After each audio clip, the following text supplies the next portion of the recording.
Hi,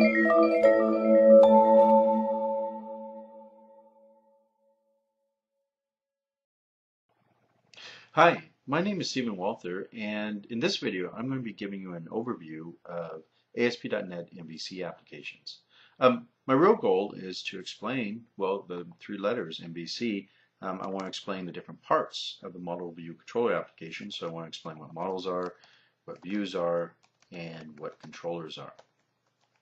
So I really want to give you a sense of how all these things work together and how an MVC application differs from an ASP.NET Web Forms application or even an Active Server Pages application.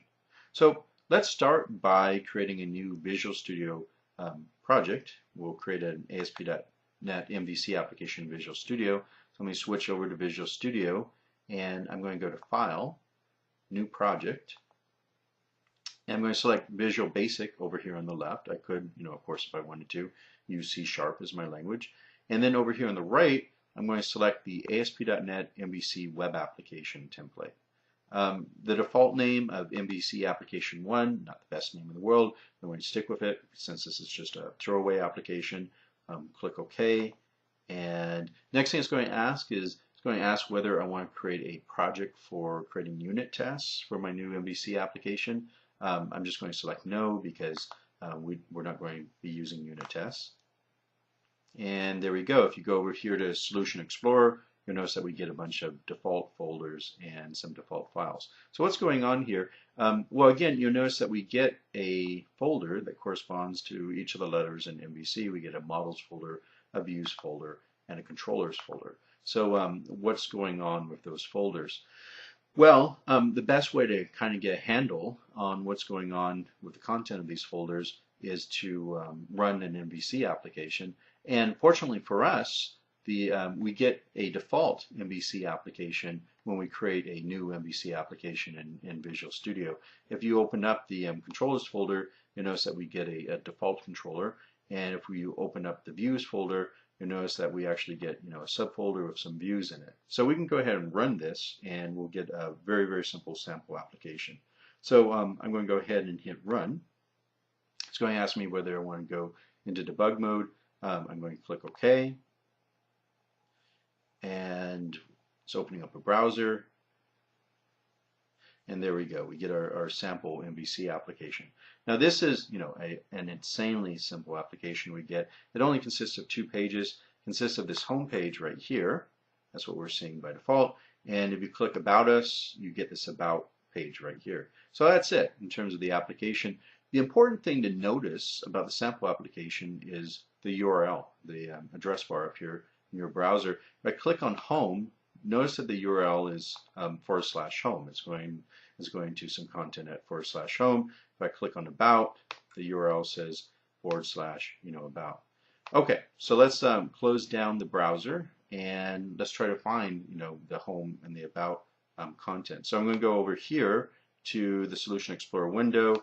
I'm looking for /about. I'm not finding it. It's nowhere to be found. So what's going on? Why can't I find /home or /about within my solution files? Well, this points to a really kind of critical difference between an ASP.NET Web Forms or Active Server Pages Classic application and an ASP.NET MVC application. So in a ASP.NET Web Forms application, or for that matter, an ASP Classic application, a URL corresponds to a page on disk. In other words, if you type in a URL in your browser and you hit enter, there better be a page that corresponds to that URL on your web server, or you're going to get back an error. You're going to get back a 404 error. That's not how it works in an ASP.NET MVC application. In an ASP.NET MVC application, a URL corresponds to something called a controller action. So you type in a URL, you hit return. It's not a page that's requested from the server. What happens is a particular method of a particular class gets invoked, and so some application logic runs. So one way to think about this is an ASP.NET Web Forms application or Active Server Pages Classic application is kind of content centric, right? It's all concerned about, what content do you get back when you type in a certain URL. An ASP.NET MVC application, on the other hand, is more kind of logic centric. It's more concerned about, well, what kind of, logic to invoke on the server when you type in a URL. That business logic might, do something like it might return some HTML content back to the browser, but it could do anything you want. It could throw back an error message. It could redirect you to some other kind of, logic that runs on the server. But it's logic that runs. It's not content that's returned. So how does a URL get mapped over to a certain bit of logic in an ASP.NET MVC application? Well, that's where something called URL routing comes in. URL routing is responsible for mapping a URL to a particular controller action. So let me explain how that works. I'm going to switch back to Visual Studio, and let me double click on this global.sax file here. And let me show you what's going on inside of that. So the global.asax file contains all of the sort of application lifecycle events. So one of those events is the application start event. That event's raised right when your application starts up. And you'll notice inside of this global.asax file, this method called register routes is called. And register routes, what that does is it sets up something called a route table for your MVC application. Now what the route table does is it's responsible for mapping URLs to particular controller actions. And you'll notice that they give you a default route inside of here. This guy right here, in fact, it's actually named default. So by default, they're going to assume that if you type in a URL, the URL is going to have three parts. The first part is going to be the name of controller. The second part is going to be the name of an action. And finally, the third part is going to represent, an ID. And they also give you default values for these three parts. So if you don't type in the name of controller, it's going to default to the name home. If you don't type in the name of an action, it's going to default to the name index. And finally, if you don't type in an ID, it's just going to default to an empty string. So switch back over here for a second. So we were looking for that page called home before. It doesn't exist. If you type in just /home, what happens is that's by default that turns into /home /index, and then of course there's an empty string because there's no ID there. If you type in home about, and that gets mapped over to the home controller, and the about action on the home controller gets called. If you typed in something like my controller do something, 34, what would happen is it's going to invoke a controller called myController. It's going to call the do something method on that controller, and it's going to pass over a parameter with the value 34 named ID into it. So so let's take a look now at the controllers to see how sort of what a controller looks like internally.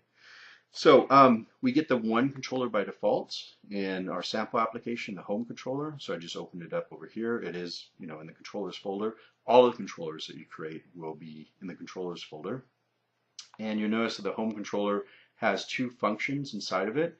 It has a index function and it has an about function. That's good because the index function is what gets called when you do /home /index. The about action is called when you type into your browser if you type home /about. So that's how it works. What both of these functions do is they both return a view. So we've now, we've talked about controllers, and controllers often what they do internally is a controller action just returns a view back from it. So how does this work? Well, if you just say return view, the name of the view is inferred from the name of the controller action. So what's going to happen here is the MVC framework is going to look for a view called index, because that's the name of the action, in a folder called home, because that's the name of the controller. So we do have that. If I go over to my Solution Explorer window again and expand out this views folder, you'll notice that there is a home subfolder, so that corresponds to the name of the controller. And inside that home subfolder, you have two views called about and index, which is good because we're returning a view both from the index action and from the about action, and these are the views that get returned. It's all mapped by convention. It all has to follow that convention. of how you lay out these different files within your solution. All right, so what's a view look like?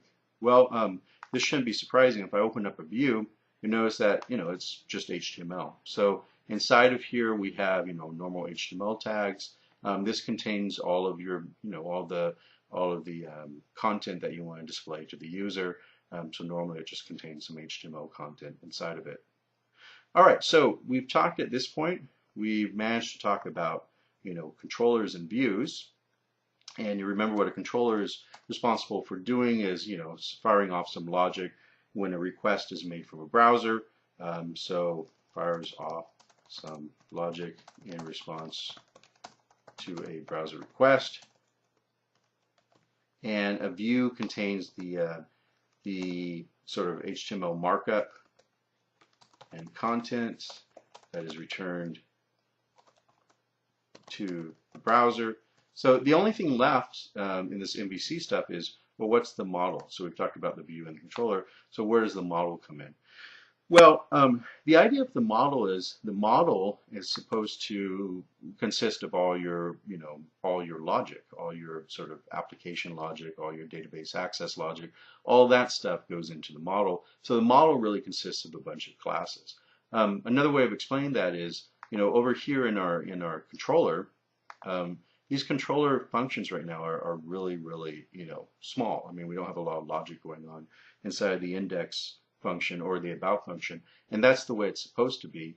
You always want your controller actions to be, very, very skinny. They should only contain sort of the minimal amount of logic to be able to decide which view to show, or what kind of response to perform in response to a browser request. You want to put all of your application logic, all your data access stuff, all that kind of stuff into a bunch of classes that you stick inside of your models folder, and then you can call out to those classes within your controller method. So the general way of explaining that is to say that controllers should be skinny, models should be fat, all your application logic should be, in general, it should be pushed over into your model. So model consists